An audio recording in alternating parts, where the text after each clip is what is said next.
Listen, it's no secret that Arabs do not ride out for the black parts of the Ummah as much as they should be. Not saying that there aren't many of you that do. I'm saying that more of you need to ride out for us because we ride so hard for you guys that people literally look at us like we're stupid. People literally say, those are the same people who call you Abid. Right now, Libya enslaves so many of my people. And I don't hear Arabs talking about it. In the Ummah, us black people face so much racism from the same people that are our brothers and sisters, right? It really, really disappoints me, and I want to see Arabs doing better. Assalamualaikum. I agree with you, sister, 100%. But there is something that is not very obvious to most people who are not conscious about the Libya situation. Let me break it down. What happened in Libya was horrific, okay? They literally attacked a sovereign nation. They killed their leader.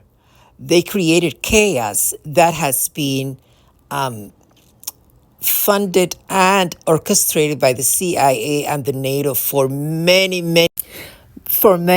decades. And I'm going to give you the short version, okay? This whole thing was set up and orchestrated to get rid of Gaddafi and also shake up the Arab nations and show them the truth about their leadership. They were all backstabbing each other. They were all not for the nations of Arabs, not for the interests of Arabs, but for their own interests. Each one of these leaders, and we saw what happened during this Arab Spring protest, how they get rid of, in a sequence, all the leaders from Tunisia to Egypt to Syria. It took them a while because Syria was quite stern and very solid. But the main target was Syria and Iraq, because since they are very close to Israel. But let me give you the situation in Libya for short. Who set up this whole thing? It was in a sequence. George W. Bush and Tony Blair of the UK, they set up the war on terror. Who were the following gangsters? The following gangsters were Obama, Hillary Clinton, Sarkozy, and David Cameron of the UK. So basically it was Libya. Taking down Gaddafi was an operation that started way before Hillary, Obama, Sarkozy, NATO situation, okay? But what was the main purpose? The main purpose was the migration situation that's happening right now. Migrations. They wanted the youth to leave Africa and come to the Europe so they can create the chaos and what we're experiencing right now. But they needed a buffer. They needed a buffer between Africa and Europe. So they created the buffer zone where they torture people and created those slave market. But look deeper into the conditions of the slave market. Are these set up by Arabs who are enslaving Africans as they tell the entire world?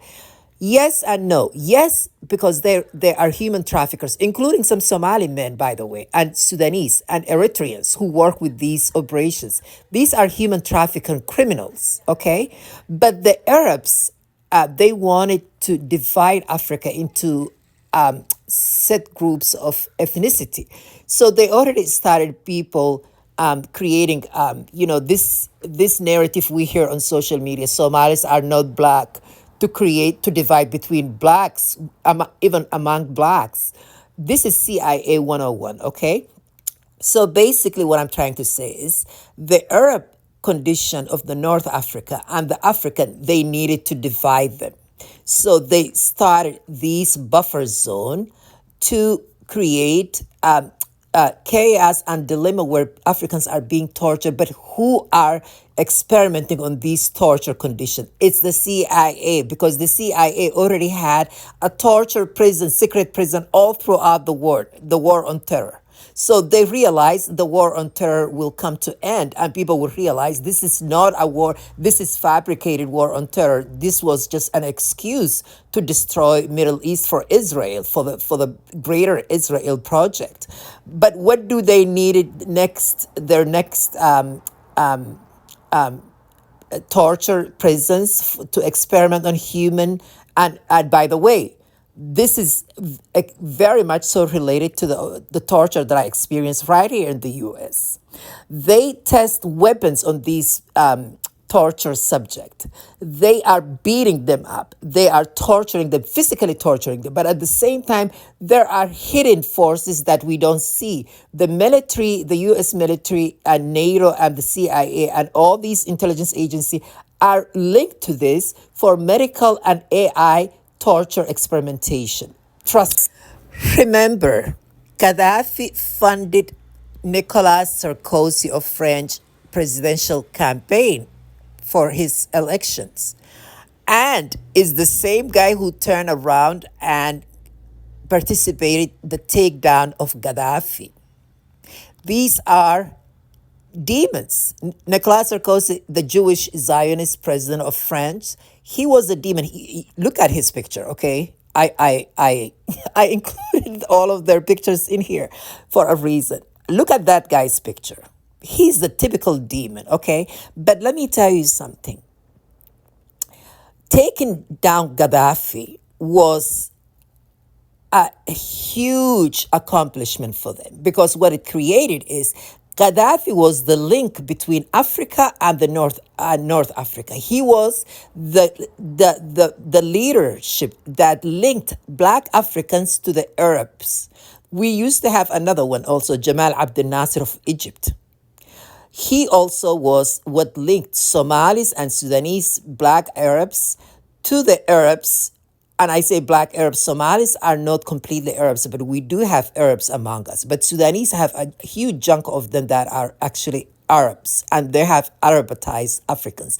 But anyway, my point is, Jamal Abdel Nasser and Gaddafi they have always been a huge threat to the greater Israel project, because they would hate to see Muslims coming together.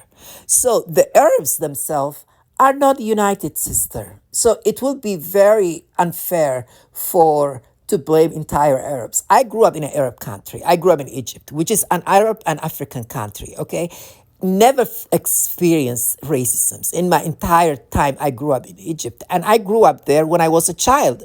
Children are the ones who are most susceptible to experience racism if the people are definitely racist. I never experienced that. I felt I was just dark-skinned Egyptian. I felt I was home. I never treated, my skin color never became an issue. The only time my skin color was mentioned when they were complimenting on my dark, beautiful skin color, okay? I promise you, there are a lot of good people within the Arab people, because they are Muslim. And in Islam, it's haram to distinguish person and call them abid. Nobody called me abid in Egypt. It's a term that's normally, and not all Arabs are equal, by the way. There are some Arab nations I heard horrible things about them, especially in the Gulf. The darker they got, the more racist they got, Arabs, by the way. The Kuwaiti, some Iraqis, some Palestinians are quite racist. I heard that. I've never experienced it myself, though.